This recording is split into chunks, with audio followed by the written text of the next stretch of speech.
Et si aujourd'hui on apprenait à glander? On voit ça tout de suite ensemble dans cette vidéo.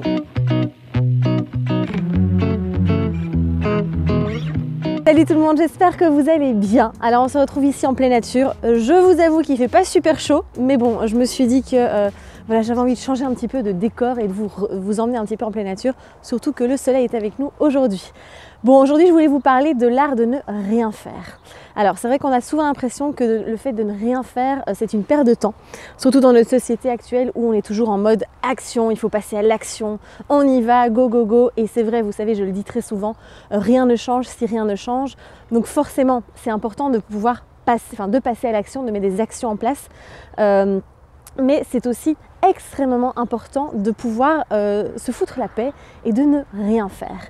Et typiquement dans le concept taoïsme, ils parlent alors ils appellent ça le Wu Wei, je ne sais pas si je le prononce correctement, je vous mettrai le mot juste ici en dessous, qui signifie en fait la non-action et de laisser le cours naturel des choses se faire en fait. C'est vraiment de ne pas agir et de juste être en fait. Et ça permet beaucoup de choses, c'est très puissant aussi, le fait de ne rien faire.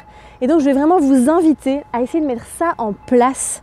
Alors l'idée ce serait au quotidien, mais je sais que c'est pas toujours possible, mais au moins de vous permettre un temps par semaine, pendant 1 heure où vous ne faites rien. Alors ne rien faire, ça veut dire quoi? Ça ne veut pas dire je reste allongée telle une sardine dans mon fauteuil, d'accord? Pas du tout. C'est vraiment je vais par exemple aller me balader en forêt. Donc vous allez dire ouais mais tu nous racontes quoi là, parce que tu es en train de dire qu'il faut rien faire. Oui, mais c'est surtout au niveau de la stimulation de votre cerveau, des pensées, du mental en fait. C'est surtout ça, c'est surtout là-dessus qu'on va travailler. Et pour moi, la plus puissante manière de ne rien faire, de ne pas penser, d'être dans le lâcher-prise, c'est de pouvoir se connecter à la nature. Parce que la nature, c'est notre nature profonde aussi. Et donc je vous invite à aller vous balader en forêt, de tout couper, d'être seul, voilà, ça c'est quelque chose aussi qui est très important, sinon avec quelqu'un on va forcément papoter, et de pouvoir vous laisser cet espace, de créer cet espace dans votre esprit pour pouvoir vraiment lâcher prise. C'est vraiment très puissant. Donc ne rien faire en étant actif entre guillemets au niveau de votre corps, en tout cas c'est de cette manière-là qu'on a de plus grands résultats. Après vous pouvez aussi, voilà, il y a aussi tout ce qui est méditation, etc. Mais voilà, je vous invite à tester en tout cas de cette manière-là. Moi c'est comme ça que je le pratique, et donc voilà, à vous de tester et de voir si ça vous plaît. Quels sont les bienfaits de ne rien faire? Alors typiquement, la première chose c'est que ça va vous permettre de développer votre créativité. Alors vous allez me dire ouais mais moi je m'en fous, je suis pas une artiste, j'ai pas envie de développer, enfin j'ai pas besoin spécialement de développer ma créativité. Attention, la créativité ce n'est pas juste être créatif, faire des œuvres d'art, etc. Pas du tout, on a tous besoin de la créativité parce que c'est la créativité qui va vous permettre de trouver des solutions à différents nœuds, à différents problèmes, qui vont vous permettre de créer au quotidien en fait. On crée tout le temps, d'accord? On est des créateurs aussi. Donc ça va vraiment permettre, par exemple si vous êtes face aussi à un problème, vous avez un nœud et vous ne trouvez pas la solution, et ce qu'on va faire très souvent, c'est qu'on va commencer à chercher.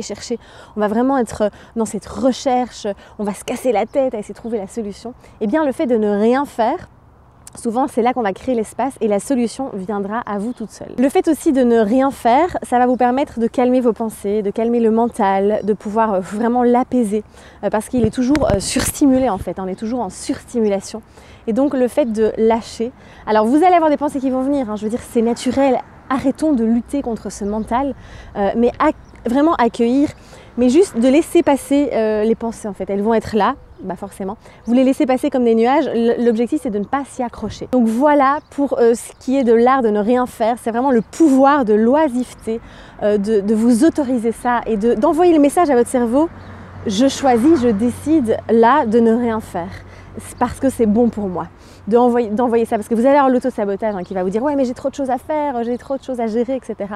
Mais voilà, je vous invite vraiment à essayer de prendre ces moments, ne fût-ce qu'au moins 1 fois par semaine, et si vous savez tous les jours, au moins 1/4 d'heure par exemple, de ne rien faire, de juste être.